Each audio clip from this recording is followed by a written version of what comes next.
Please make sure your microphone's on. No, please make sure that your cell phones have been silenced. With that, can have everybody stand for the Pledge of Allegiance?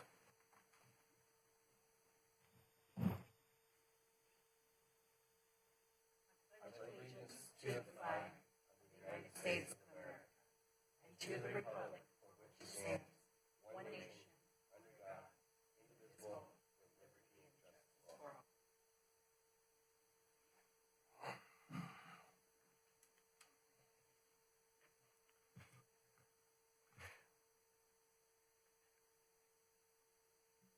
Okay, if you allow me a moment as Vice Mayor this evening, I would like to say a few words before we begin the meeting this evening out of respect for our community. I want to take a moment to acknowledge the tragic fire that has occurred in our village on Monday evening. Sadly, we lost a member of our community. In a small town like ours, every loss is felt. We also wish for a speedy recovery for the 2 people who were injured. On behalf of the City Council, the City of Capitola, I want to recognize the loss and extend our thoughts to those who knew him. The fire also caused damage to several village businesses, including the Geisha Japanese restaurant and tea house, Mijo's Taqueria, and also the new opening of Sandy's ice cream shop was delayed.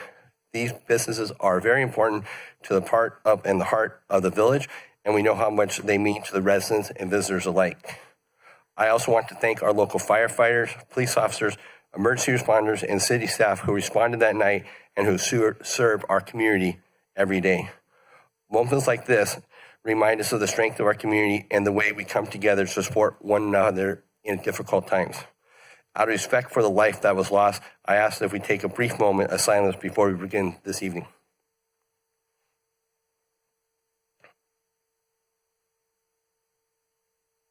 Thank you. With that, we'll move on to item number 2. Are there any additional deletions to the agenda? Staff has no changes to the agenda this evening. Item number 3 will be presentations. Item 3A, proclamation for the Red Cross. I just wanted to share a few words about the Red Cross and everything they do for our community. I've seen the Red Cross firsthand during actions with emergencies that go on in our community, and again at many of the blood drives, and they provide services up at the Mid-County Senior Center. A couple highlights. During American Red Cross Month, we recognize the selfless volunteers and supporters who dedications make this humanitarian possible in Capitola and throughout the Santa Cruz County. 238 local Red Cross volunteers serve our community, responding to disasters, large and small, and stand ready to assist neighbors when help cannot wait. In the past year, Red Cross volunteers in Santa Cruz County assisted 35 families impacted by 18 home fires by providing emergency shelter, food, and recovery. The work of the American Red Cross reflects the enduring spirit and compassion of the service and strengthens our community. We do have a proclamation, but I also wanted to turn to my fellow Councilmember Orbach, who works in the health profession, and I thought he'd say a few words for us and also deliver the proclamation. Thank you. So today we recognize and honor the American Red Cross for 145 years of humanitarian service here in the United States and abroad. Thank you for providing emergency assistance, disaster relief, preparedness education, and managing blood donation services nationwide. Countless lives have been saved because of the work that you do. Thank you for all the volunteers who serve with love, dedication, and compassion. Your work helps to alleviate human suffering in emergencies, helps to build resilient communities, and provides comfort in times of crisis. If only we had leaders who stand by the same ethos, we would not be causing the level of suffering we're seeing in the Middle East. Thank you again for all that you do, and I'd love to present your proclamation. Yeah, you'd like to say a few words?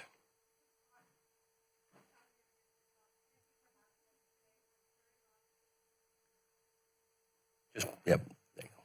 I'm Sherry Robidoux. I've been with the Red Cross now for 12 years. I'm a board member, and I'm a blood service, so I do blood drives. And I also sponsor the one at the Mid-County Senior Center coming up. April 18th. And right now we've gone from 30 pints of blood every other month to last month was 70 pints of blood at the Mid-County Senior Center. And also I am a business owner here in Capitola for the last 53 years. So a big supporter of the city of Capitola. So I just wanted to thank you very much for the proclamation and inviting us here today. Perfect, thank you. And will they all join us for a picture?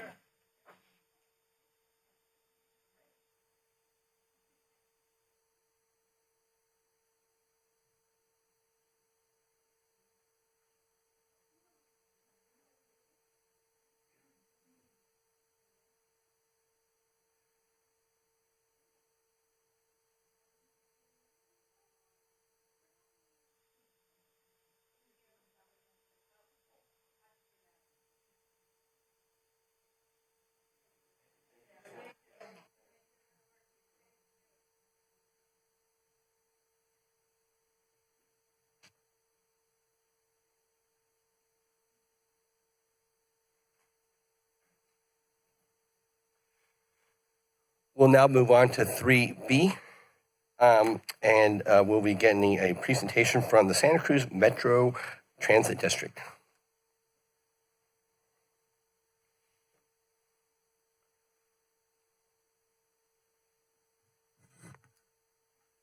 Good evening, and thank you for having me. My name is Corey Aldridge. I'm the CEO at Santa Cruz Metro. Our board of directors is made up of a number of elected officials, and Melinda Orbach is one of our great board members. We enjoy having her on the board. So let's talk about what's going on at Santa Cruz Metro and what we've been up to. You can go. All right, there we go. So, Santa Cruz Metro, we were established in 1968. We provide service throughout the county. We try to hit almost all areas in the county. We have 29 routes along four transit centers, sorry. We have transit centers in Santa Cruz, Scotts Valley, Capitola Mall, and in Watsonville. There.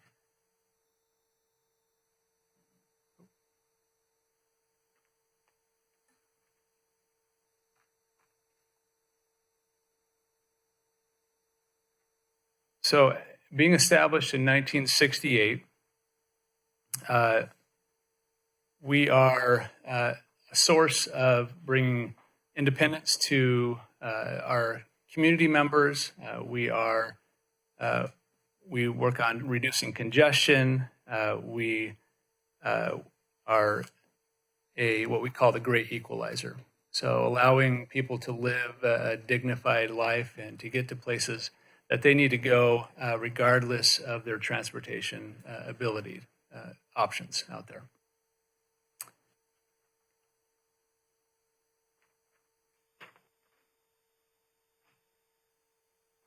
I didn't bring my glasses, so I'm trying to remember what's on the slides because I can't see them. So yeah. And there. Yeah. What's that? Oh, I don't know. Let's see if they work. I mean, I'll take anything. Let's see. Those are great. All right, I can see that. All right, what slide are we on? Thank you for letting me borrow them. All right.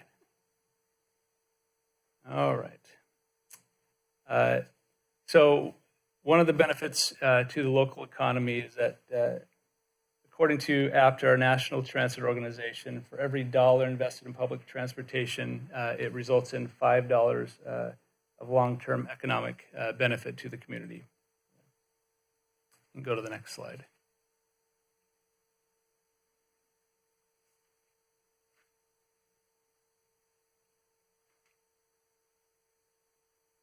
All right. So in fiscal year 2025, we provided 4.7 million rides, which is a 22% increase over year, and a 43% increase since we introduced Reimagine Metro.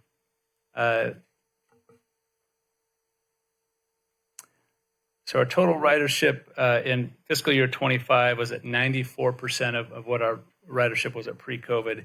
And we anticipate fiscal year 26 to end at 10% above our pre-COVID numbers. Go to the next slide. All right. So this shows our operating budget and what it's made up of. We're funded through a local sales tax, through federal and state grants, and we do receive some level of Measure D funds. So in there you see that it shows 31 million, I believe is what it says there, for sales tax and Measure D. 4 million of that is Measure D, and 27 million is from the sales tax on there. We also have a TIRSIP grant on there, which is funding our Reimagine Metro service. It's a one-time grant that will actually expire in 2027. All right, you can go to the next one. So with that grant expiring in 2027, this is where we have to figure out what we do once that grant expires. Do we go out and ask the public for a sales tax increase, which we've never done in the history of Santa Cruz Metro, which is really our first option right now. If we don't get a funding increase, then we'll see a service reduction of 33 to 40%, which is huge.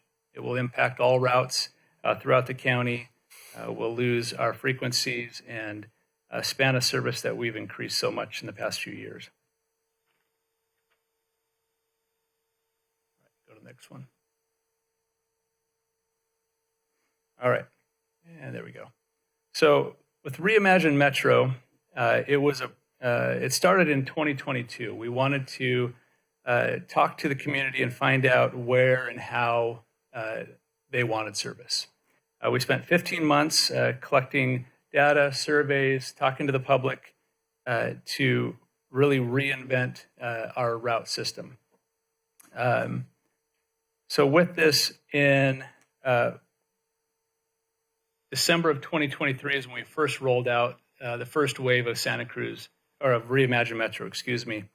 And then we had additional phases in 2024 and 2025. Like I said before, this is funded through a one-time state grant that will expire in 2027. So this shows the map of what pre-Reimagine Metro, what it looked like. We had mostly 60-minute service, some 30-minute service, and a few 20-minute services which were focused on the west side of Santa Cruz, more up by UCSC. All right, and this shows our current service with Reimagine Metro. We have moved to 20-minute or faster service on many of our routes, especially routes that connect South County to North County. We have additional 15-minute or 20-minute service on additional routes coming into Capitola Mall, and then 30-minute, 60-minute service on some of the additional routes. We were able to provide 30-minute service up into Scotts Valley, and we have our Highway 17 Express service that goes in between Santa Cruz and Diridon Station in San Jose. We were able to increase the hours and the frequency of that service, which is so heavily needed.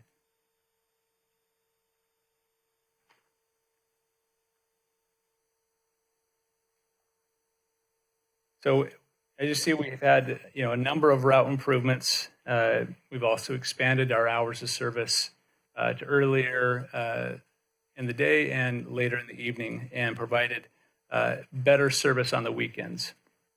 We have surveyed our riders to find out how they feel about it, and we've seen huge ridership support for the changes on there.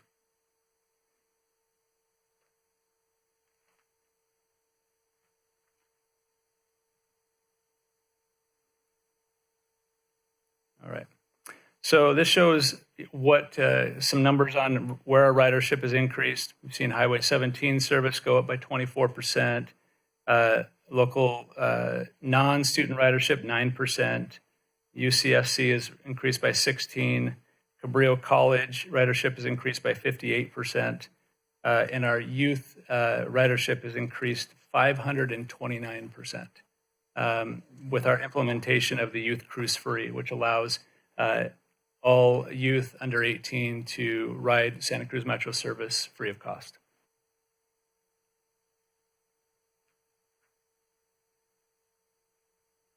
So within Capitola area, we have, this shows the service that we provide within Capitola, and for a community the size of Capitola, it's a tremendous amount of service that we provide.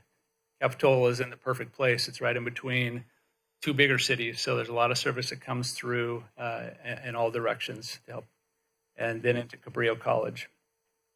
Capitola Mall is one of our heaviest hubs as far as route connections, so it makes it a great place to catch the bus.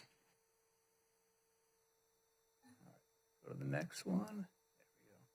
So this is the Youth Cruise Free we talked about.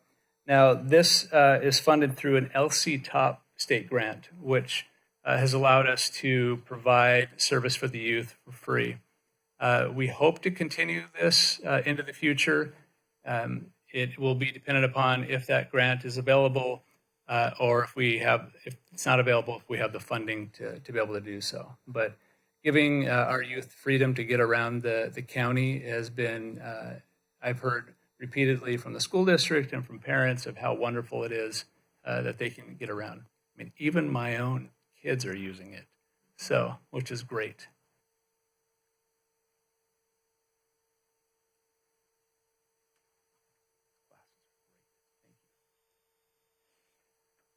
All right, so some of the programs that we're working on, we have our zero emission bus program. We have nine electric buses, and then we have, we're implementing new hydrogen fuel cell buses. We have 53 hydrogen fuel cell buses that will be implemented once our permanent fueling station is built. Right now we have a temporary one that we can do 10 to 15 buses at max, but come August, we should be able to fuel all of them and put them all on the street. We also are going to be engaging in a rapid corridor study, which will focus on Soquel, and Capitola and Water streets. And the focus on it is to bring more permanence, better stops, better infrastructure to those routes and to the corridor. So it's a grant that we received in coordination with Santa Cruz County. So we expect the design to begin in April and then construction to begin in late 2027 for that. We're also looking at a secondary site for our operations and maintenance. We've outgrown our maintenance facility, and we need more maintenance bays in order to keep up with the service the increased service that we have on the streets. And by having a secondary site it's in Watsonville, it will also allow us to operate some of our bus service out of there, which right now we have bus operators that live in South County, drive up to Santa Cruz in the morning, pick up a bus to drive back to South County to go into service. So it would be a lot of savings in fuel and labor. And then we continue to be ready for natural disasters and emergency response. So anytime there are storms and emergencies, we're here to respond and help the community in any way that we possibly can.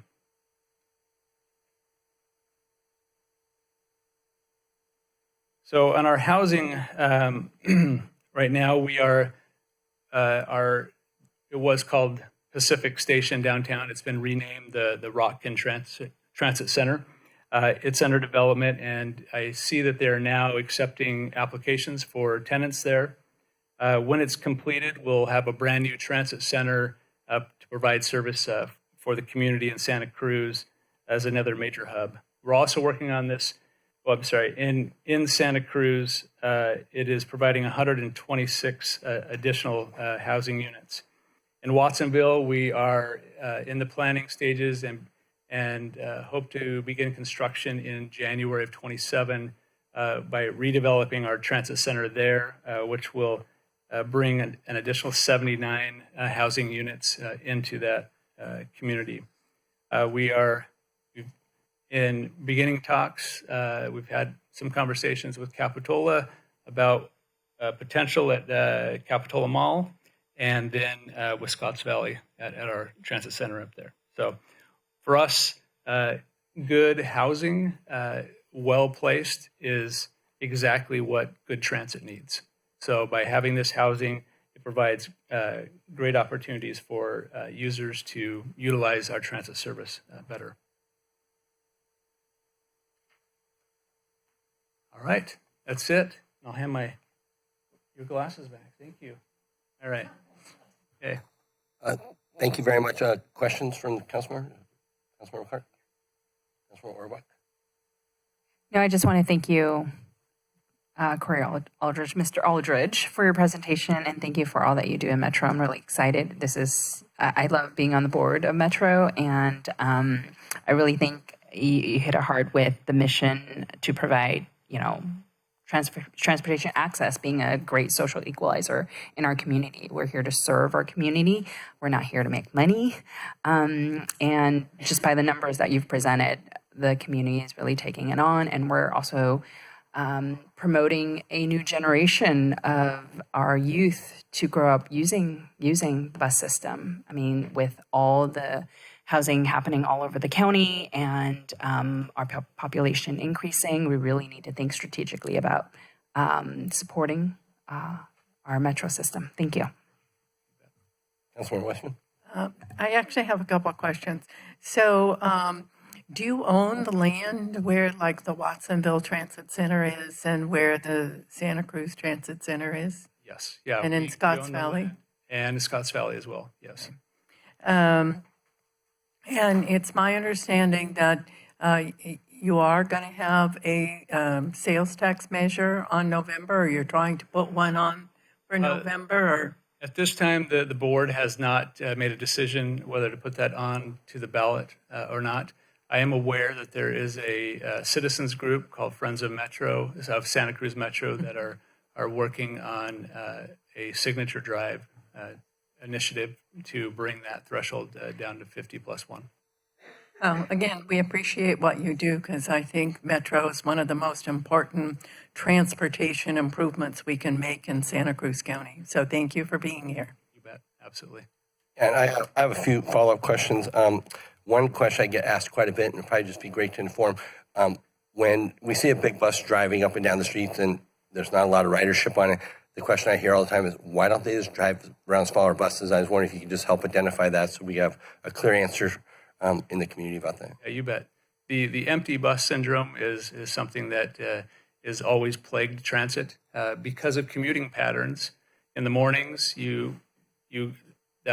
commuting goes one direction, but then the buses have to come back. They drop off everybody and come back empty to pick up more people. And the same way in the afternoon. So it would be awesome if everybody in the community was trying to get everywhere all at once, then we could have them full all the time. But there are going to be periods where the bus is empty until it gets to that end where there are people waiting to go in that other direction. So I've also been told that it's also, most of your cost is personnel. And so a driver of a small bus or driver to a big bus.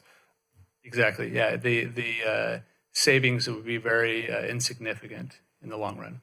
Perfect. And then the one last question, it might be maybe a joint question for you and then also to our city manager. At the same time, like, for example, you talk if you didn't get a tax measure passed and things had to get cut, and so we look at frequency stops and stuff. What impact would that have on housing when there's, certain requirements or that they get conditions of approval because they have a rapid transit metro, stationed by there and stuff?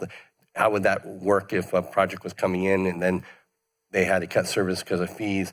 How would that work with housing? So you're testing my knowledge of some more recent state laws. My understanding is that at this time, the metro station at the mall does not qualify for the rapid. So yeah, that's correct. So right now, there's a certain provide more background. Under new state law, if there's a certain level of service provided at a certain area, there's a streamlined process for housing approval. Our transit center at the mall doesn't currently hit that threshold. So if there was a service cutback, it wouldn't change sort of the legal landscape, if you will, around that transit center. Perfect. Thank you. That's all the question I have, and we appreciate you coming out tonight and give us a report. You bet. Thank you very much.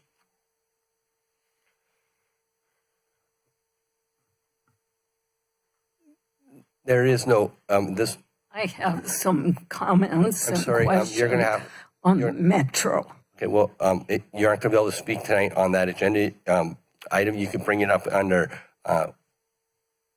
public comment if you want to talk about it, but it's not an Oh, agenda item it's for. about the metro. My understanding is under the Brown Act, any item on the agenda can be addressed by the public. This was a presentation. So I want to address and I have spoken before about presentation, so I have You some could come back comments about the under public. metro. If you come back under public comment, that'd be great. No, this is about the metros. Okay, I'll defer to our city attorney then. Yes, Madam Speaker, you will be provided with an opportunity to speak later this evening. This is specifically about the metro.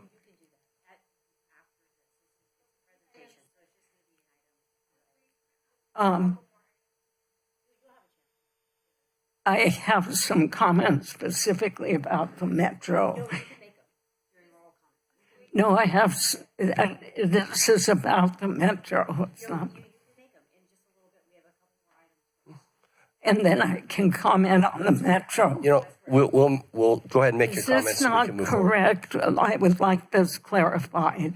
Under the Brown Act, any item on the agenda may be addressed by a member of the public specific to that item.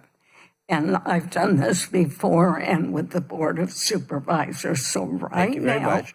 I asked you if you would come back under open comment. You said you didn't want to. I'll allow you the 3 minutes now that you can speak to the item right now, and so we can move so forward. I will have 3 minutes for my public Starting right now. comments. You can start And- right now on your 3 minutes. And 3 minutes for the metro comments. Is that correct? You have 3 minutes. Is that correct? Right now. Go ahead. Thank you. Okay, I used to ride the bus a lot, and one of the problems is with the Wi-Fi and the cell phones on the bus. It's microwave radiation pollution. Like they used to have people smoking on the bus. And there are many people who are microwave radiation injured. It's called electrohypersensitivity. So I find this, and my neighbor frequently rides a bus and does not feel well sitting next to people on their cell phones. So I think this is a violation of the American with Disabilities rights to have accommodation. That's one problem. I'm in general in favor of public transportation. The other point is, in one of the slides, we're talking about battery, electric, and hydrogen buses. With the lithium-ion batteries, there have been many fires, including, you can look it up, on buses and school buses. So, and other public buses with these batteries. It's a big problem. So often what we are manipulated into thinking that something is beneficial is problematic. And by bringing forth to the public light that there are problems, there is the possibility of looking more deeply into the problem and preventing things before they happen. So those are my comments. And it's like a microwave oven in buses for people like me. It's a big problem. Thank you. Thank you for your comments. Moving on. Item 4. Report out of closed session. Thank you, Mr. Vice Mayor. The City Council met in closed session to discuss the item on this evening's closed session agenda. Direction was provided. No reportable action was taken, and that concludes my report. Thank you. Moving on to item 5, additional materials. Staff received 2 emails related to item 9A. Both emails were distributed to the public and the council and are available in the back of the room for public review. Thank you. Moving on to item 6, oral communication by members of the public. At this time, members of the public can address the city council on any consent item on the agenda tonight or any topic within the jurisdiction of the city that is not already included in the general government public hearing section on the agenda. Please state your name if you'd like to be included for the record of the meeting. And good evening. Hi, my name is Goran Klopic. Listen, I have a concern at the moment. The J Street Park, where I used to play in the past basketball a lot, it looks really like a catastrophe. The job doesn't get done. I don't know where the problem lies in, if it's funding or what the issues are, but the project is not moving forward. I don't see this area to be very clean, so I don't know if there is drug distribution there or why the facility is not clean anymore around there, but something is going on. You have to take a look at it, sometimes come there and see what's going on. Thank you very much for listening. Thank you. Any other additional public comment? Welcome. I remember when Dr. Martin Luther King spoke against the Vietnam War. He said, the greatest purveyor of violence in the world is my own country. He also talked about funds being siphoned from our taxpayer money to go to wars and the military-industrial complex. And cities and counties are all having difficulty with funding. There was an article in it's called Monterey Herald by Nina Beatty at Monterey that expresses, well, what's going on. And I find it very distressing hearing about the carpet bombing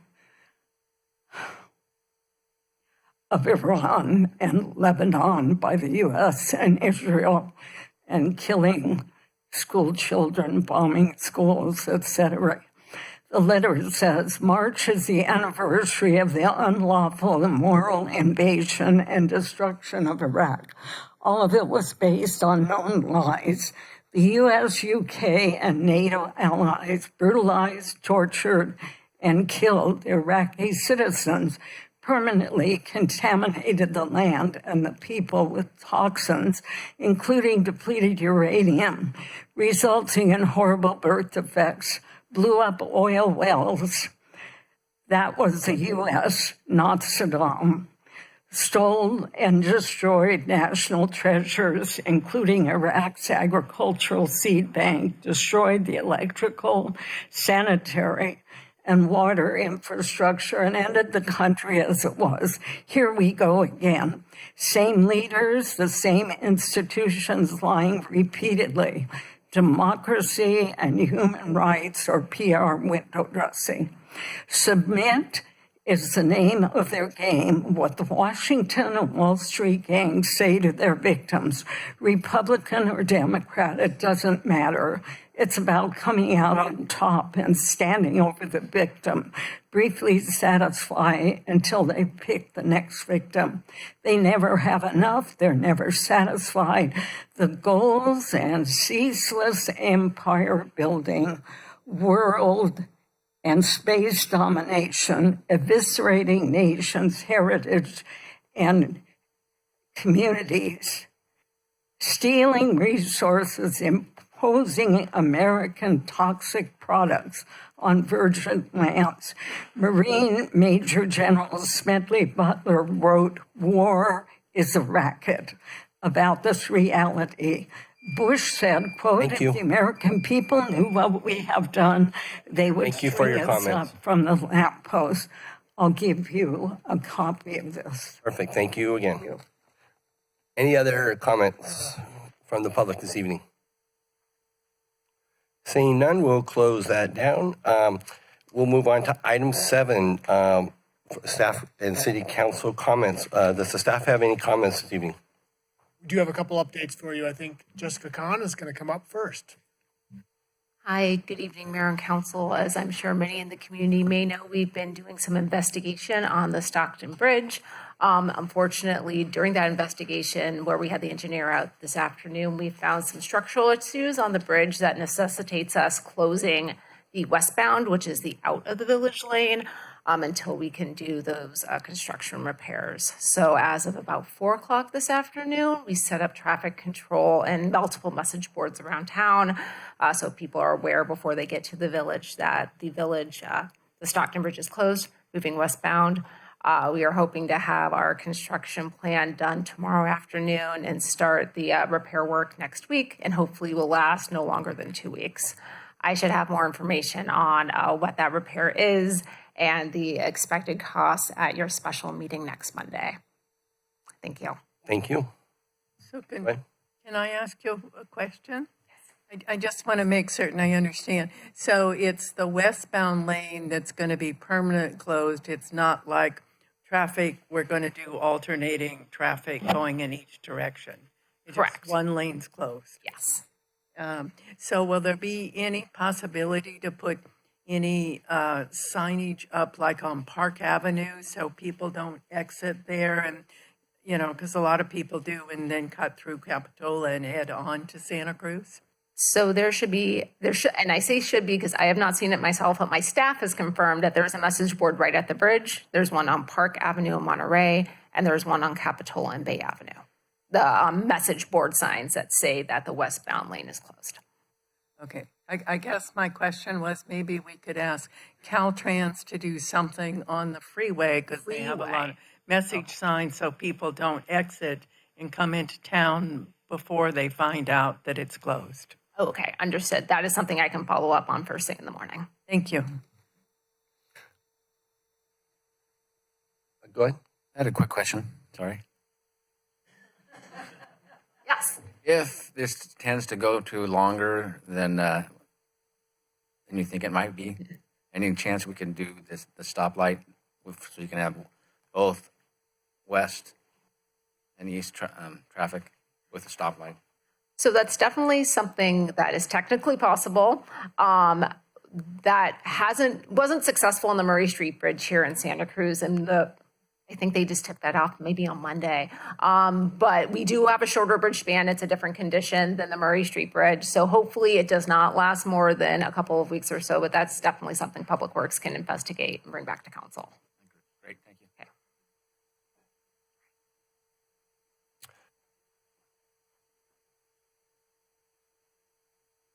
Thank you, Vice Mayor and Council. Just a quick fun update. The Capitola Historical Museum will be back open to the public starting tomorrow, I believe. It's a soft opening before their big party in a couple weeks. And the new exhibition is about historic buildings in the city. So we welcome everyone to attend and to visit. They're open Friday through Sunday, I believe noon to 4, and it's free to the public. So it's a great resource. I wanted to let you know. Thanks.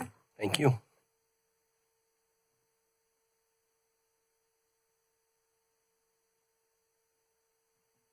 Good evening, Vice Mayor and Council. I have a couple announcements to make. First, the city, we hired a new building official, Joe Granda, and he comes to us from the city of Santa Cruz. He's got great local knowledge, and he's had a busy first week, so just doing great. And then also on Monday evening, coming up March 16th at 5:30 p.m., there's a special city council meeting for the first reading of the mall zoning code updates. So I look forward to seeing you all then. Thank you. Thank you. Any other comments from staff? That does it for this evening. Great. We'll go to council comments. Councilmember Westman? Not this evening. Councilmember Roy? Yes, so I just wanted to report out that I attended the Youth Leadership Summit at Cabrillo College on February 25th. It was really great to be among local leaders, including Mayor Jensen, in supporting our youth to understand their rights and how local government impacts their daily lives. I want to give a shout out to United Way of Santa Cruz County, Santa Cruz County of Education, Office of Education, as well as Santa Cruz County Clerk's Elections Department. I think it was a really inspiring day centered around empowering youth through civic engagement, and I really loved and enjoyed engaging with the youth, and I'm really grateful for the opportunity. I also have an update. I know Councilmember Westman earlier asked about this citizens initiative. So there is a citizens initiative right now that's happening, and we're in the process of gathering signatures for a petition to get a half-cent sales tax measure on the ballot in November. I am on the Friends of Santa Cruz Metro campaign committee, and I'm helping to coordinate this effort. We need to get 12,500 signatures by May 11th.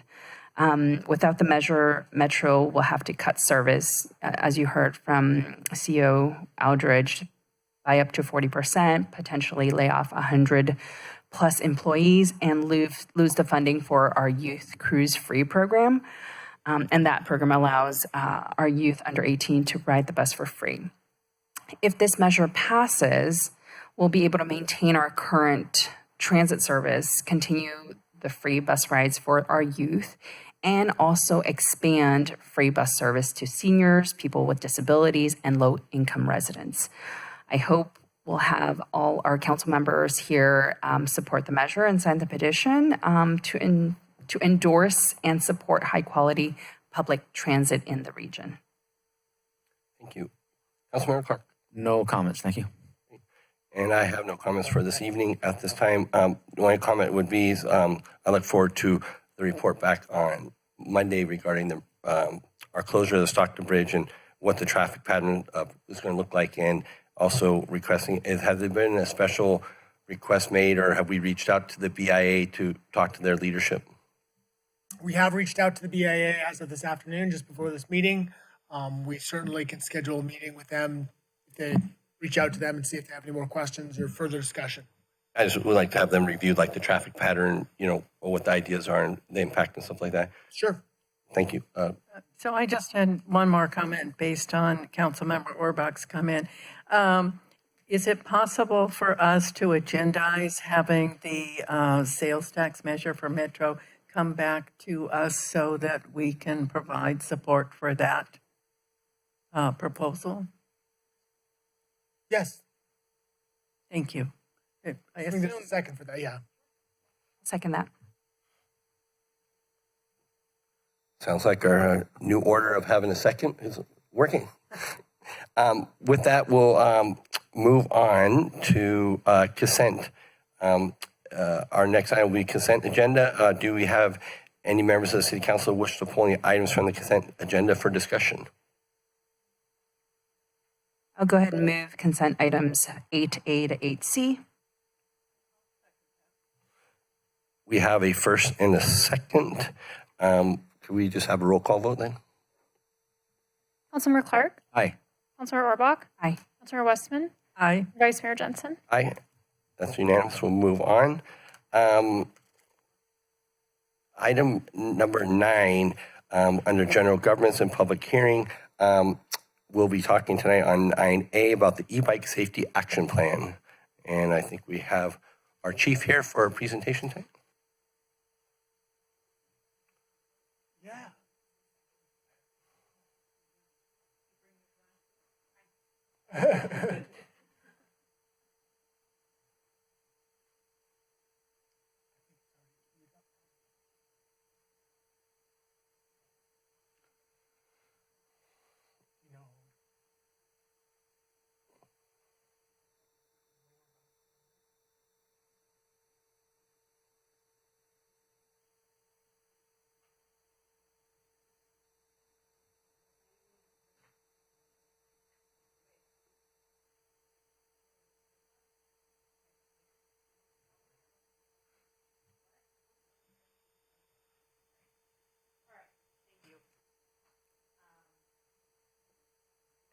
Sorry, this is not my normal spot. Okay, thank you, Vice Mayor and Council. So e-bike safety, we appreciate actually the opportunity to come back and talk about this. This is going to be a continuous conversation we're going to be having around e-bike safety. But first, I just want to take a minute to thank our partners, Superintendent Scott Turnbull and the New Brighton Principal Christina Hederas for coming and really showing support while we do this presentation, because we're going to talk to you about how far we've come in the last couple of years with e-bike safety, but then also where we'd like to take us. And that will include the collaboration with the middle school. And then also for Captain Pedro Zamora, I asked him to stay because I'm up here doing this because he's a good guy. But this is really his idea. So the plan we're going to talk about really in terms of the collaboration with New Brighton really came through Captain Zamora and meeting with the school. And so I want to make sure that we acknowledge his efforts. Okay, e-bike safety action plan. So just an overview, we're going to tell you where we've come from and where we'd like to see us going with e-bike safety. And at the end, we look forward to your feedback and any recommendations that you'll have moving forward. That'll be really important feedback from yourselves and also the community. So back in April of 2025, the council at the time through the mayor, sent a letter to our legislation to address these specific 3 issues at the time involving e-bike safety. And as you can see, the operation of a minimum age of the age of 14 for class 2 bikes. I do have a slide where it sort of lays out the difference in e-bikes because it can be really confusing.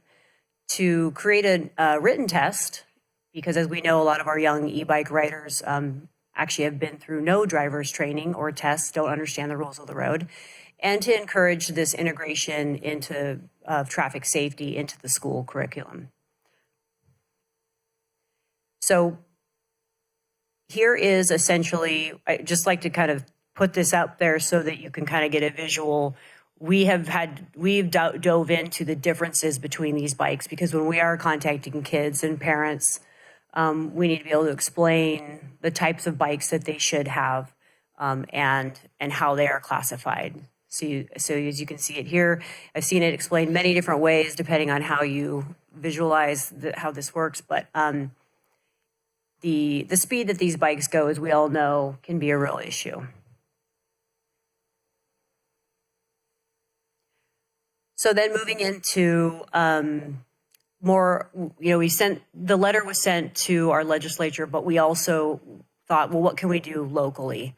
What do we have control over? How can we partner? So one of the exciting things that that Scott and Christina agreed to start with us as a pilot program is an e-bike permit program.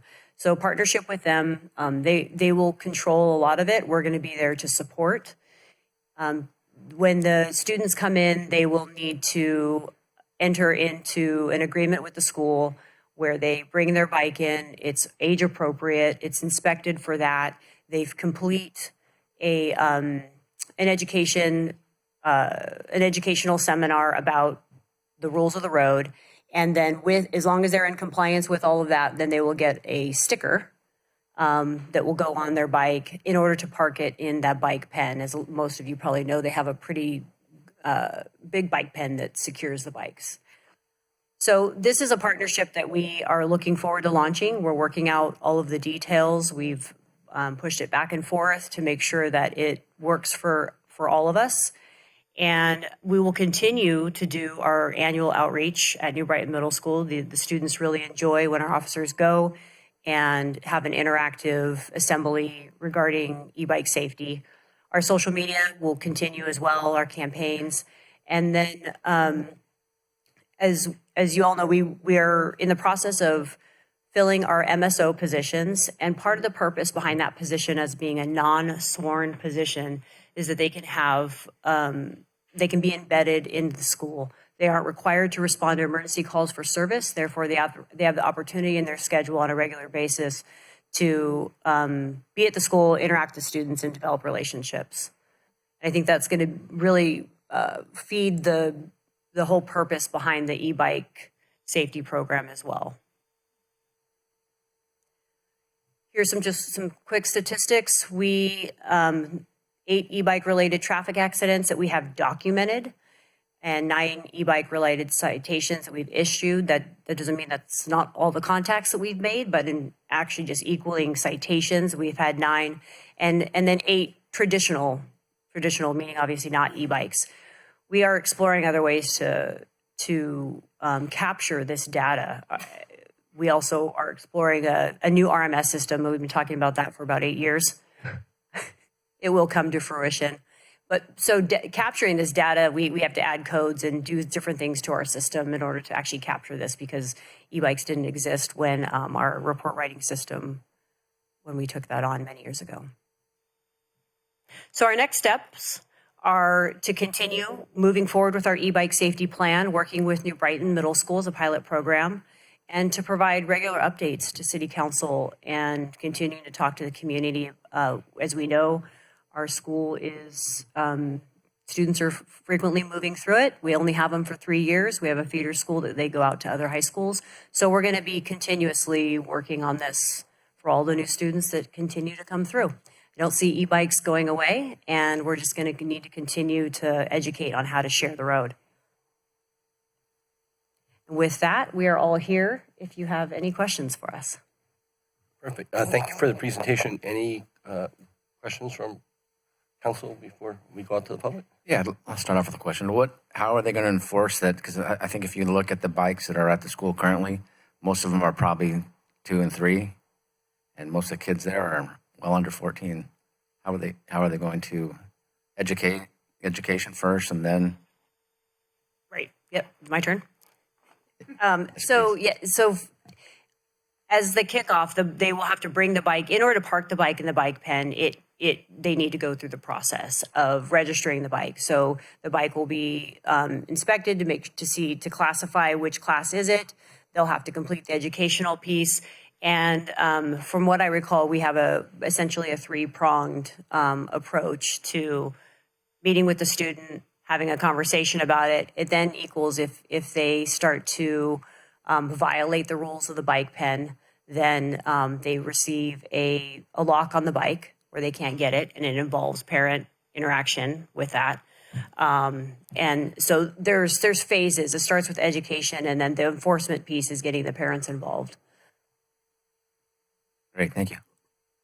Yeah, I just have some clarifying questions. Sure. So they get a sticker once they've registered, and that's how they get into the pen where they can park their vehicles. Are staff being trained on how to identify 1, 2, 3s and illegals and illegal vehicles, not vehicles, e-bikes? So yes, that will be phase 2 of we developed a working plan to give us the structure of how we're going to engage then to move into our partnership with New Brighton Middle School staff to go over the training. Yeah, I just think about, kids being mischievous. They might peel off the sticker and stick it on another bike. Are we going to get tamper evident type stickers to foresee that possibility? We can explore that. We haven't gotten to, that's phase 3, sticker purchases, and all of the options that exist with that. Okay. I'm just curious also to hear about what the protocol would be if you come across an illegal bike.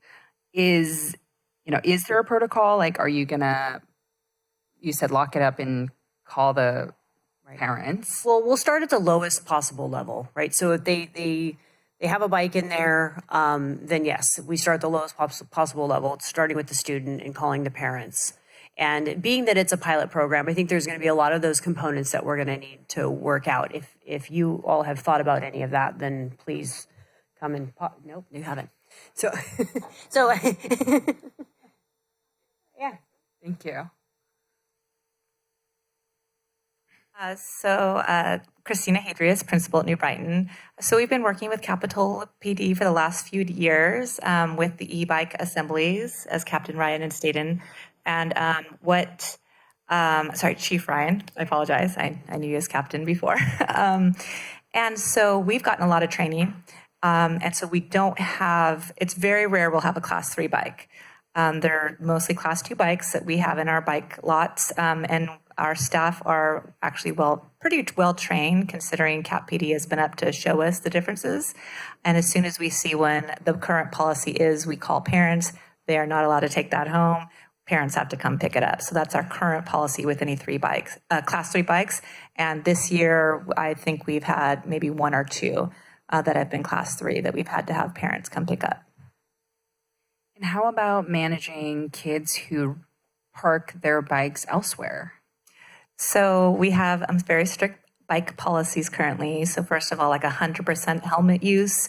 If you didn't bring a helmet to school, you're not allowed to take your bike off campus. So number one, helmet use, parents would have to come pick it up, as well as where you're parking your bike. We have 2 bike lots on campus, and you have to walk your bike on campus and park your bike there. So there's no other spots there could be. They could try to find a spot off campus to park their bike, but we would generally, get notified about something like that and take care of it. Yeah. Great question. I think that's all the questions I have. Thank you. Yeah, sure. So is there going to be a cost for this program? There'll be a cost for the stickers. Okay. Because it seems like this kind of program will greatly benefit not only the school district, but the city as well. So, perhaps we should consider doing some sort of cost-sharing approach to make certain that this goes forward, because I'm very much in favor of it. Yeah. So staff time. So when we bring on our MSOs, so the staff time of being embedded in the school and cooperating with that. But other than that, we really priced out that we thought we would take on the cost of the stickers, and I'm not really sure, depending on how high tech we get with these stickers. Good. Thank you. Thank you very much for the report. I know you and I have walked this many of times and looked at the e-bike safety issues, so I appreciate that. Question for you, looking at next steps after this program, and just some of the information that you pulled together. Are we looking at maybe sharing some of that information, like, even though you can't really enforce it, like, for example, the junior guard program during the summer, right? Any informational cut sheet or something that we could pass out to parents. You obviously can't enforce it during that program, but to pass out information about different rates and speeds and what bikes are, because a lot of people, I think, don't understand. And also, connect to that, youth sports or something like that, we have an informational packet that we can issue and some more outreach. We do, and in fact, we're already slotted to do some collaborative training with the junior lifeguards. This next group that comes in this summer. So when the junior lifeguard program starts, we're actually going to go to them for both sessions and to specifically talk about e-bikes. And then, outside this program, what is the enforcement right now that our PD does if somebody's on a level 3 bike? We confiscate it. We stop them. We take their bikes, and we have a bike pen that we store them in. And now that we're fully staffed, do you see maybe more enforcement, or at least, let's say, contact with the kids down there in the village, for example, riding on the sidewalks and riding down the wrong way, one way, and all this stuff? Do you see more outreach that way, and then more verbal warnings around that?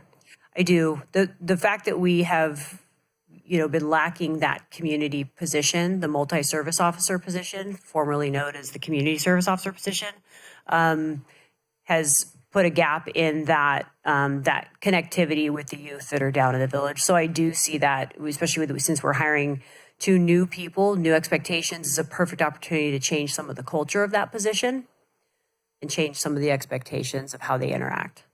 Perfect. Those are all my questions. I'll go out to public comment.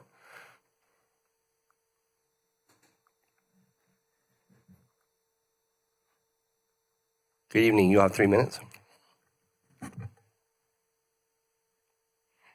as a retired public school teacher who taught for 30 years and knowing all the problems, and there are more today, that teachers have to contend with, it seems to me that having a pilot program like this, which often goes into a permanent program, is just opening up a can of worms to a product that is inherently unsafe.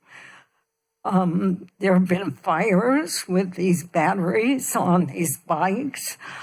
As a cautious driver, seeing these kids on their e-bikes doing wheelies and acting irresponsibly, I just think it's not appropriate for the school.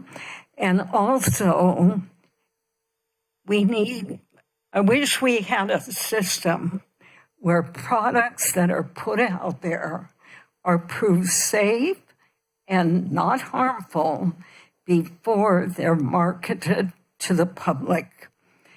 And you have your hands full in Capitola as being the head of the police department. Everyone does. I don't know the current state legislation, but I just feel like this is unwise to encourage this at the schools, just like unwise to allow smoking here or there because it's unsafe. So, and I don't know about the e-waste from these bikes, when it'd be interesting to have someone do a presentation giving an overview of the problems with these bikes. I have a book called The Body Electric by Becker, and he talks about how we have electrical signaling in our bodies to communicate. And these artificial frequencies from all this various electropollution interferes with our natural signaling. I'm one of the people where it's kind of obvious, but everybody is negatively impacted, and these bikes are a part of it. So my sense is it's unwise to proceed with this. Thank you. Thank you. Any other public comments? We'll close public comments, bring it back to council for any further follow-up questions or any deliberation about the policy or the plan. I just want to thank the chief and the superintendent of the Soquel Elementary School District and the principal from New Brighton for doing this program. I think it's an important one. I think e-bikes are here to stay, and we got to figure out how we're going to deal with their proliferation. So thank you for doing this. Yeah, I'd like to say thanks once again, the collaboration between the school district, our police department, and the city. I think this is an excellent idea. Thank you. Councilman Orbach? Yeah, I just want to ditto those comments. I think this is a great first step. I think there's opportunities for improvement and just, figuring out the kinks and making a more seamless process. Education is one thing. Safety is absolutely of our utmost priority. I think, we also all agree that safe, dedicated bike infrastructure throughout the city is one of the most effective strategies to reducing severe injuries for all riders. And I'm really excited to move forward to our active transportation plan for the next item. Thank you.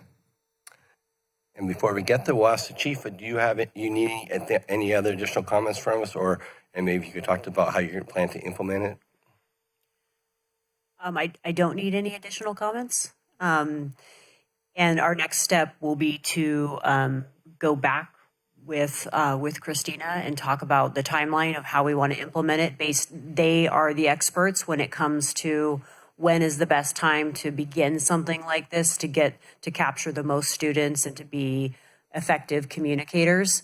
And then we will launch it at that time. Really, until we got the feedback from council and community, we didn't really want to, go to the next step of going to students and parents. So that'll be our next step now that we know that we have everybody's support. You have like an estimated timeline that you think like is it over the next month that you plan, and then you'll run it through the summer, and then you'll come back and report to council in the fall on how it's going? What I would like is, given that we're approaching spring break, I think it's a nice time for us to come together and have a conversation to talk about our timeline, and then to come back. We don't have that much of the school year left, so coming back maybe at the end of summer to talk about, okay, here's how we're going to go into this next school year and engage with the students. Okay, so it'll be a final plan you think we bring back to council before you launch this. There won't be any part of this year will we not addressing this year. Will be kickoff for the following year. I don't want to commit to no part of this year. I'm not sure exactly. I think we need to talk about our timeline. I figure April, May. When is the last day of school? So it might be. It may just be next year. School's getting out a lot sooner than it used to. Well, we'll look forward to hearing back.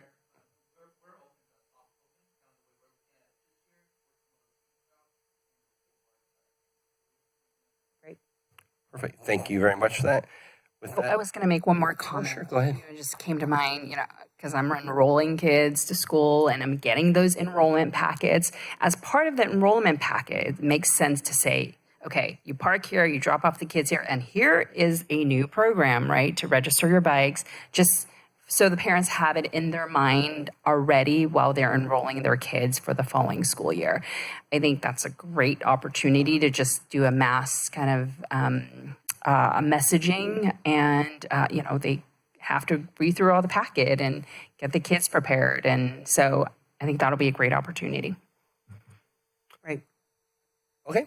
We'll move on to 9B, the Capitola Active Transportation Plan technical consultant item. And Director Khan will be giving us a presentation.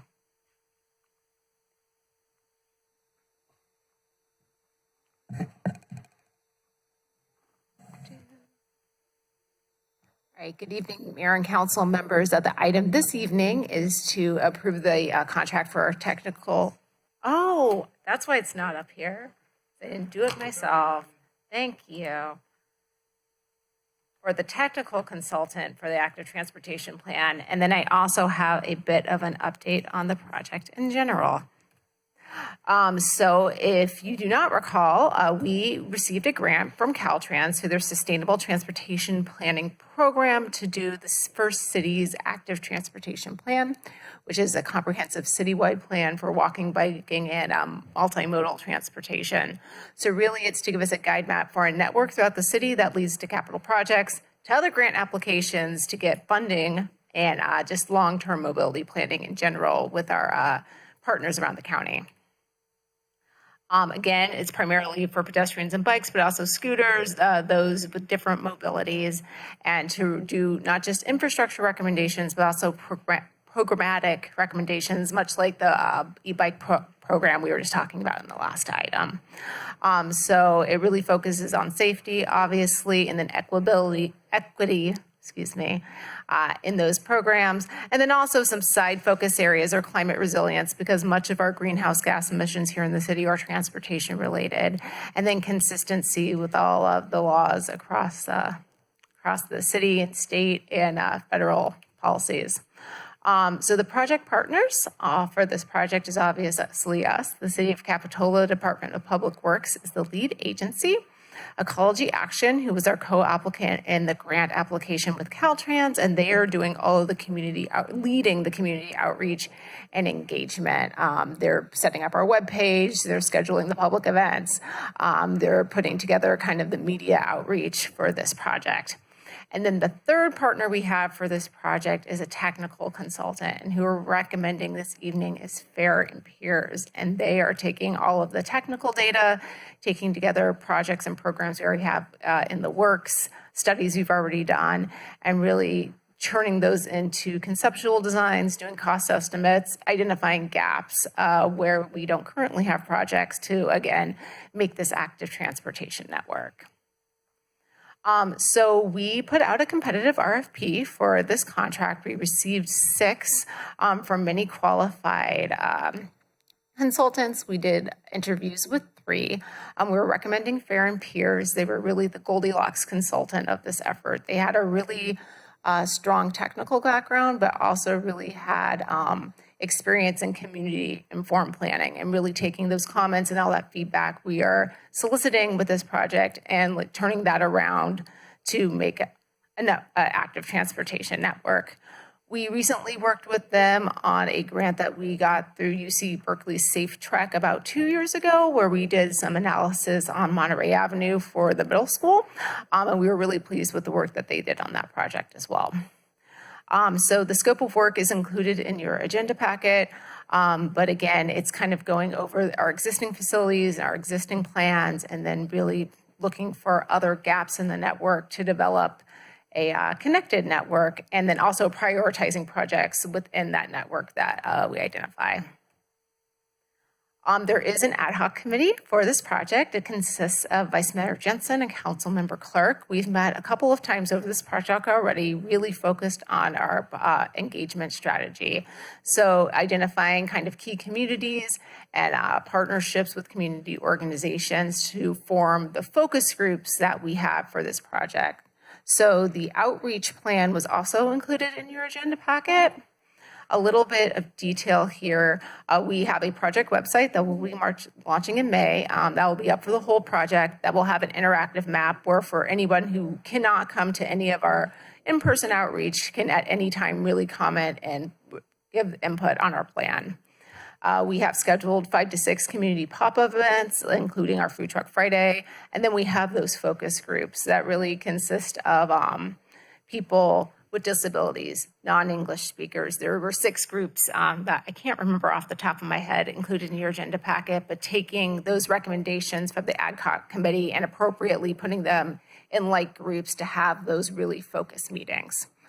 Then we have 2 town hall type meetings, and then we have our technical advisory meetings, which is with our transportation partners such as Metro, the RTC, and other city and county transportation departments throughout the county. Not in here are our city council touch points, which will obviously be for adoption towards the end of the project, but we'll also have a touch point after we develop kind of our first proposed projects after we collect a lot of that community outreach. So our broad schedule for the project is, again, this existing conditions and needs identification, which includes getting some of that initial public engagement. And that's happening throughout this summer. And then in 2027, really developing that network based on all that information we get and all of the technical data we collect as well. And then in late 2027, actually drafting the final plan and adopting it. This project in total is $510,000, $450,000 of which is a Caltrans grant, and $60,000 is in staff time. So that's a couple hours a week between me and my staff member for the next 2 years, comes out to around $60,000. And then $305,000 for Ecology Action, and this contract this evening, which is $145,000 for the technical consultant, which you're recommending Fair and Peers. With that is the staff recommendation, and I'm happy to answer any questions you may have. Perfect. Thank you so much for that report. Councilmember Westman, you have any questions? Not at this time. Councilmember Clark. Yeah, I'd like to ask the question, has Fairs and Peers been made aware of our issue with Measure L or 8.72 in our Muni Code? Yes. So they're aware of, because Ecology Action, when we asked them about it, they had no idea about it, but it's good that they've been made aware. I just think maybe we could put something in the professional service agreement to make sure that they recognize it and not deviate one way or the other from it. We could put that in the scope of work if that works. I'll defer to Mark. Yes, we do have a scope of work that sets forth the understanding between the parties. Did you want us to add clarifying language to that? Just mention of it that we'd like to stay consistent with our Muni Code and Measure L. I'd like to see what the other part of the council might think about that, but yeah, I think so. Okay, and just another thought about that. Our standard form does include a requirement that any vendors comply with any local and state regulations, including our municipal code and county regs as well. Thank you. Councilman Clark, are you looking for just the highlight, or is that what you're looking at, the highlight that I was trying to wonder what you're trying to get to? Yeah, it's that there's mention of it, I think, to clarify, and so there won't be any questions about it. All right, thank you. Thank you. Councilman Orbach. Yeah, I was just wondering, once we have this plan in place, will we be in a better position to get grants to actually build some of these things? Because this is just the plan itself, correct? Correct. This is a non-infrastructure grant. It is just a planning grant, but it does set us up well to both for our community outreach for any given project, but also to show this is an adopted city plan. Most grant programs at this point require that of any capital project for grant funding. And then I assume once we have the plan, I mean, we don't have the plan yet, we'll prioritize the areas in which we want to build out first for connectivity and safety and et cetera, et cetera, et cetera. Correct. And so part of the project is determining what that prioritization framework is. Yeah. And then we're looking just within Capitola, or are we also thinking about how we're connecting to the region? It does consider connections to the region, right? So we have quite a bit of data on anticipated county projects over the next few years, things that Metro might have that include Capitola for active transportation. So we do consider our project partners when developing the recommendations for this plan. So the plans would be developed in a way that makes sense with all the connectivity points. Like we wouldn't want to develop a bike route to nowhere, right? We would want to prioritize one that perhaps the county either has planned or is already in place, maybe over one that is parallel but does not, for example. Great, thank you. And Jessica, thank you for your outreach. Just for the public, about how many people turned in, submitted a follow-up to the request for the RFP? 6. Perfect. And then we had a process internal. Can you just describe what that process was? Yeah, so the it is our practice, but it's also a Caltrans requirement that we have score sheets and that we score everyone based on their responsiveness, that they followed all the directions, and then based on how many hours, price, the scope of work. Based on that, we had the 3 highest applicants. Fair and Peers was one of them. We interviewed all 3 and then do another score sheet based on the interview. And are they working in other jurisdictions around here? They do. I believe their most recent project that's just wrapping up is they're doing a North County, it's not Safe Routes to School, but it's kind of Safe Streets project in North County for the RTC. Perfect. And when Councilmember Clark and myself met with you and our city manager, and we talked about the outreach and went through and pointed out some key members in our community and stuff like that, I thought it was very extensive, and I thought the outreach was great. And you talked about and you highlighted all the meetings that we're going to be having and stuff. Will staff be in attendance at those meetings? Yes. Okay, so consultant and staff will be there. So there'll be direct staff, like staff members on site to report back of understandings and what's going on at these meetings and making sure they're in line with where exactly we're at. Correct. Perfect. Well, I appreciate that. That's all the questions I have. We'll go out to public comment.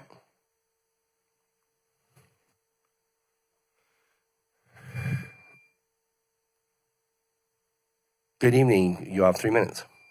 Thank you very much. Good evening, Vice Mayor and Council. Councilmember Clark, I really appreciate you asking that question because this grant was applied for before we all met here last spring and had a lot of fireworks about Measure L. And it had a lot in it at that time about the focus area being the village. And so it's a big city and there's such a great opportunity to use this grant to go figure out how to connect multimodal transportation throughout the county. And I don't think there's ever any problem specifying in a contract or statement of work something like that to make sure there's no confusion around something so important. So even though you can generically say, we expect you to follow all the rules, I think it's worth putting it in specifically into the contract. Thank you. Thank you. Any other public comment? We'll close the public hearing and come back to council for deliberation. Questions? Go ahead. I'll make a motion to authorize the city manager to execute a professional services agreement with Fern and Piers in the amount not to exceed $145,000. I second that. Before we do that, and we're just clarifying that we're going to make mention of consistency with Measure L and Muni Code 8.72. Yeah, I'm happy to add that. Thank you. Councilman Orbach, you're fine with that being added? I just want to clarify that even in that language, it says the city has the right to improve bike infrastructure throughout the city, including the village. So I think the issue people have is connecting the rail trail, which we are not talking about at all. I would hate to put language in to exclude the village at all from bicycle improvement. So there is my hesitancy. And maybe, Jessica, you can clarify if you see this as. Yes, we have a motion. And so are you, was it a friendly amendment that you're adding that was accepted by council? Yeah, more clarification or a friendly amendment. I just think it's important. I guess before I accept, I want that to be clarified.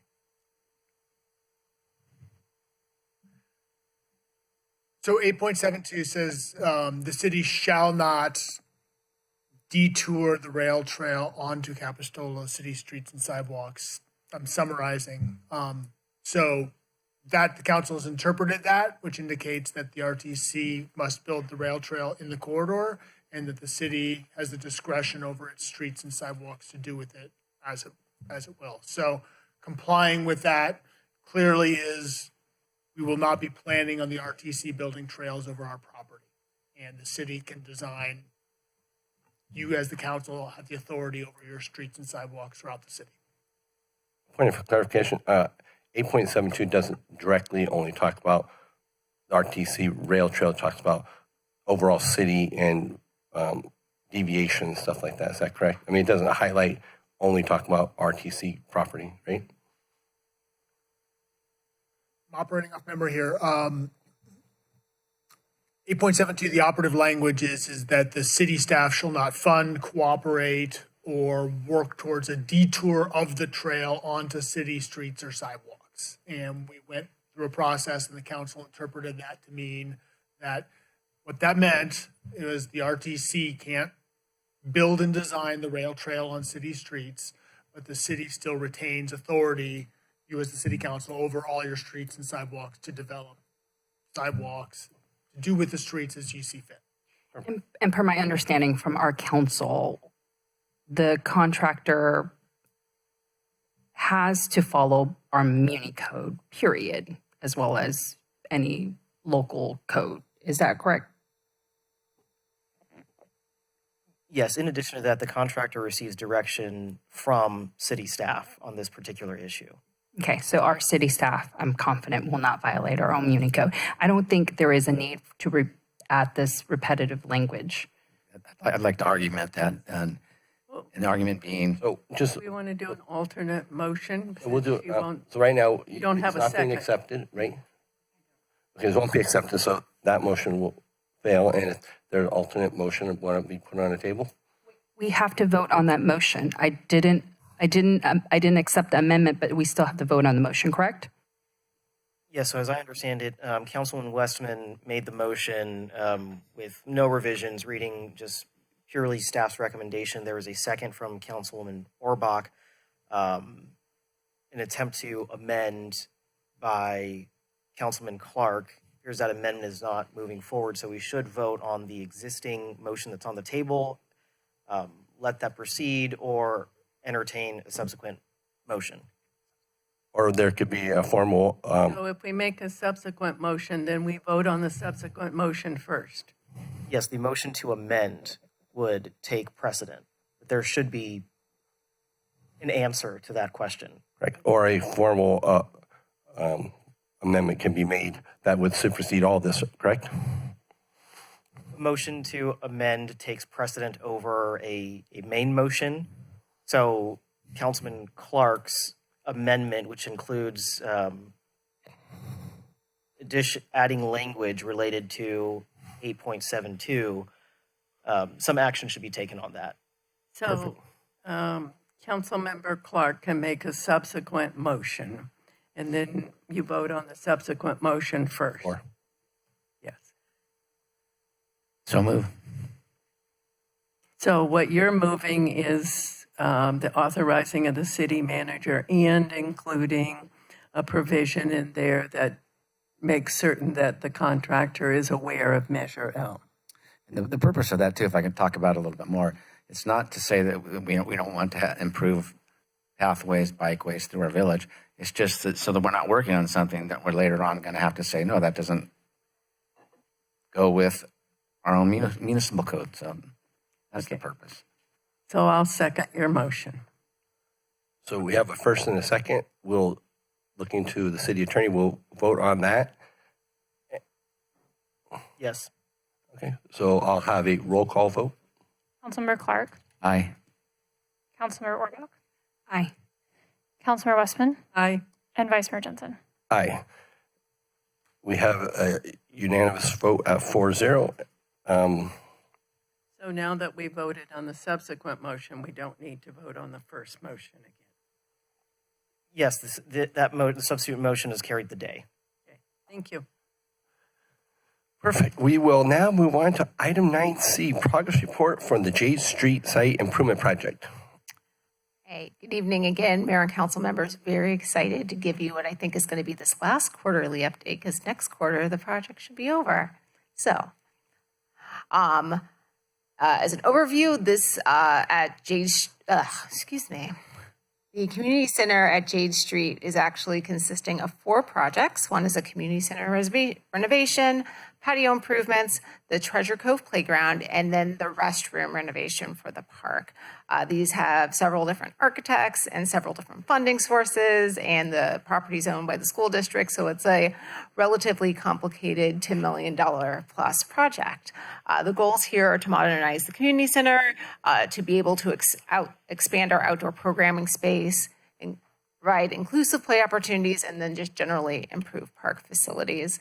So you may recall before we received our second grant award, kind of the crazy matrix we went over about how are we going to get all of this done and when, and we are in March and we are at the tail end of construction of all of these projects, and we expect them to all come to a close approximately this spring, which we are already in spring, so very exciting.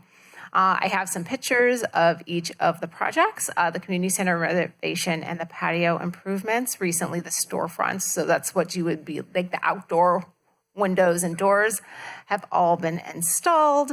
We're really focusing on finishing our interior finishes and this kind of putting in the remaining finishes on the interior, and then obviously the landscaping on the exterior. So that has not started yet.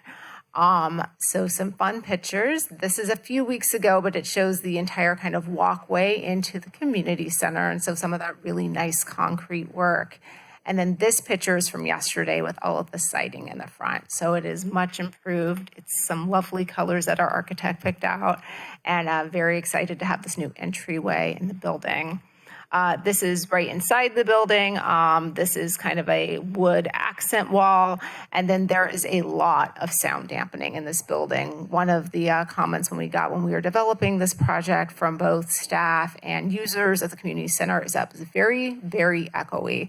So there is a lot of sound dampening in this project. All of those things on the ceiling are sound dampeners, and things on the wall. This is our great room. They're kind of in the back right corners, our collapsible wall that was installed, I want to say last week. We refinished the dance floor, so that is the same dance floor that was previously in the building. And the restrooms those are complete as well. This was a couple of weeks ago.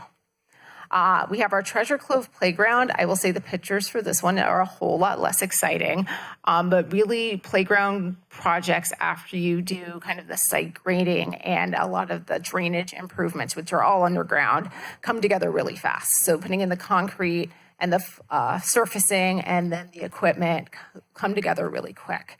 I did want to highlight when we first approved this project, we had some value engineering items that we had went over. That was some of the landscaping there on the top left, removing the concrete walk there on the kind of the bottom of the screen, and then considering the removal of an artificial turf kind of area. So we had the contractor go ahead and provide us estimates of some of those value engineering things, and the walkway did not make sense to take out both for usability and really did not end up being a cost savings over just a DG path. Similarly with the landscaping, this was not a significant cost savings. What was a significant cost savings is removing the concrete and artificial turf area. And so that was removed from the project. That's going to get some landscape planting. But that is approximately a $40,000 cost savings. So that is the concrete walk. That is fully in at this point. Then again, not super exciting. It's exciting to me because all of the drainage is in there. But we're moving forward with this project relatively quickly. And then lastly, we have our restroom renovation. That is a complete interior demolition and making these fully accessible restrooms. It also includes some sidewalk demolition and some area next to those basketball courts that will include some permanent seating. There is an update from the staff report on this item. So in the past week or so, we've discovered some issues with the plumbing. We didn't have as-built for this project for the restroom. We did for the community center. And it turns out all of that plumbing was encased in concrete, all of it. And it was leaky. So we had our architect go ahead and do a redesign of the plumbing layout, and honestly will give us a much better outcome at the end of this project. The schedule impacts approximately 4 weeks, and the contractor is still preparing that change order, so I don't have a cost estimate for you this evening. If you recall, it was a lot of concrete in that restroom. And so all of that is torn out, but now we're working on our plumbing issues. There was also quite a bit of termite damage that we discovered right at the beginning of the project. So that building was tinted a couple weeks ago. That has all been addressed. We're going to have a really nice roof on our restroom. But there was a lot of termite damage. This is from yesterday. Right on the other side of that green fence is our basketball court, which people are still using. So it's still accessible. But there's going to be, where those wood boxes are, some concrete seating. We are still on budget for this project. It is $10.81 million. They're all within their authorized budget. I have a change order list that was included in your agenda report. We are all still within our contingency, and I will have a final accounting at project closeout, which again should be early this summer. So we have some big upcoming milestones. Obviously the play equipment, all of the landscaping still needs to be done, and just completing the restroom renovation with its new plumbing layout. We are waiting on our service from PG&E, and that is always a potential issue. We have everything we need into PG&E. We're just waiting for PG&E to put us on their construction schedule. We really anticipate that happening sometime in April. We do have a tentative event for late spring, this early summer, which we will come back with specifics on for you when we get a little bit closer. And then also here this evening, if you have really any specific questions about our change orders, our Cummings group, our construction management team, Heather Molina is here in the audience. If you have any kind of technical questions, they are on site. Most days, staff doesn't have the capacity in Public Works to dedicate someone to be on site for this project as much as it demands. So they have been really excellent throughout this project. And yep, that is my presentation, and we are here for questions. Perfect. Thank you very much for the report. I'll go to council for questions. Councilmember Clark. No questions, and thank you for the update. Councilmember Orbach. You probably don't know when PG&E will have you on their schedule. Nope. I just wonder because just tonight we got some emails from some parents who are anxious about the opening up of the park. And so. Could you come up to the podium for us? Thank you. Thank you so much.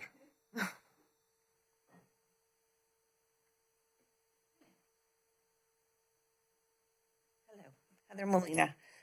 So we did hear from PG&E tonight, and they are expecting it to be in later in April. So I'm kind of hoping if that works out into the third week of April, that's kind of aligned with where we're at with construction as far as the community center and the playground as well.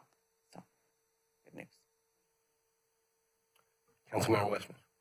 No, I just wanted to thank Jessica for the presentation. It's nice to hear that it's all going so smoothly. Thank you. So a question, just wanted to highlight that the ADA walkway that went to the playground, that was one of our items that was going to be value engineered to DG. I know there's some concerns that a lot of people shared about the potential maintenance and stuff like that, but that's not going to be DG anymore. That will be concrete. Is that correct? Yes, that is already poured and completed. Yeah, perfect. So nice to see that. I'm glad we had that. The next thing is, I saw in the staff report you're making a recommendation that we move forward on the backup generator. We have moved forward on the backup generator, yes. And it says because we were fine with what our change order percentages were in proceeding. You have any anticipation of what this change order that you just talked about tonight on plumbing, is it something that we should be concerned about, or is it going to be something in the range that's going to be in our contingency allowance that we already have established? So we still have a remaining contingency in the overall project, and then we have that significant reduction in the playground from that seating area. So I'm very confident that we're able to meet this plumbing. Perfect. And then I have a comment when it comes back after public comment. So I'll go out to the public comment if anybody has anything relating to the Jade Street Site Improvement Project. Good evening. You have 3 minutes.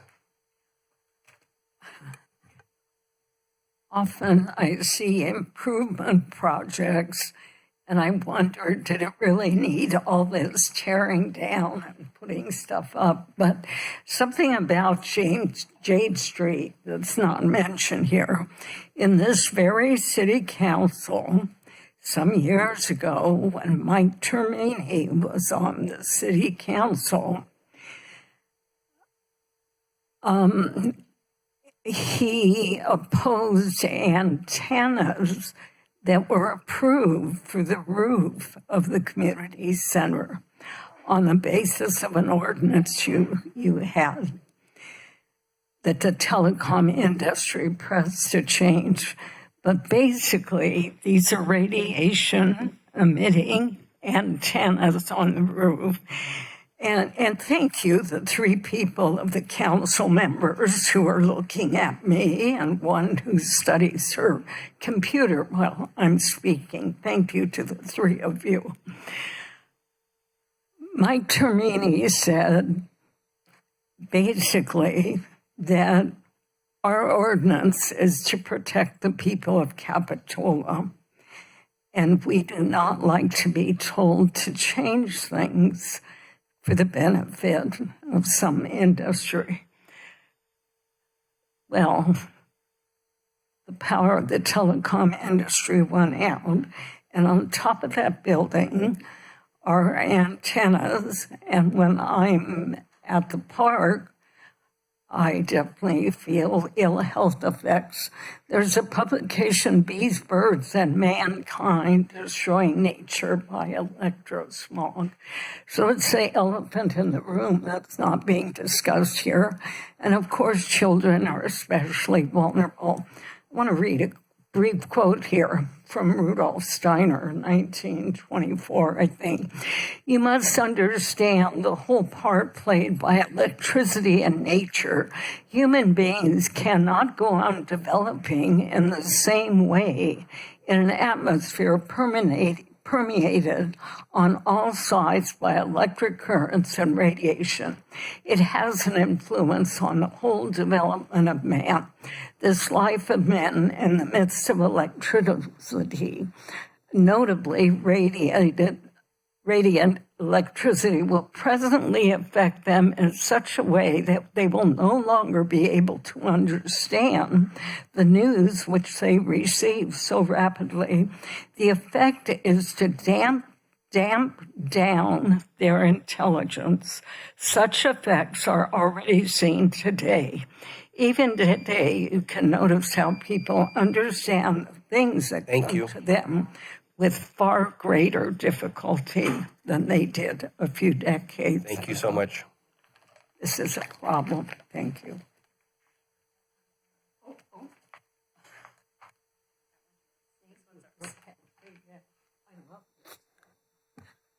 Good evening. Welcome. You have 3 minutes. Thank you.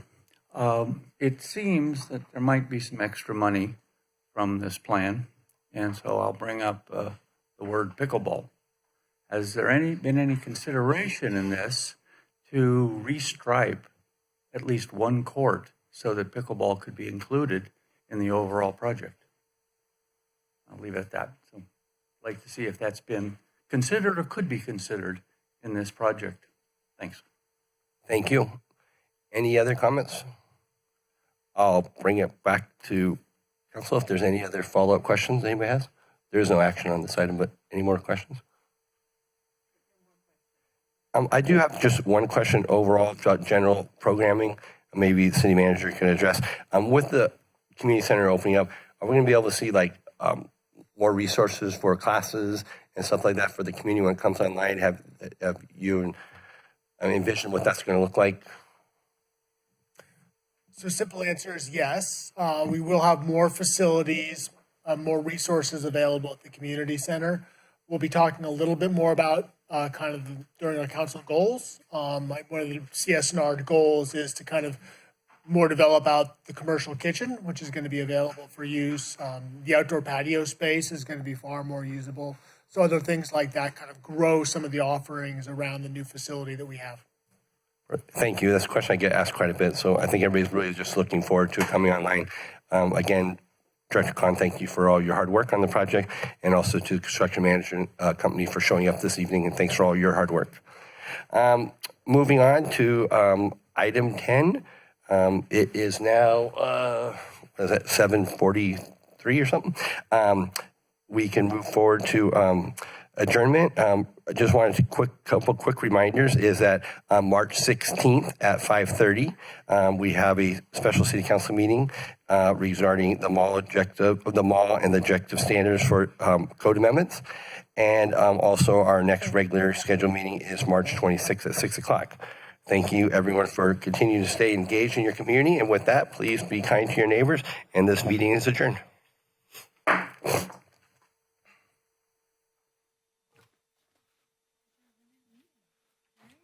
Wow.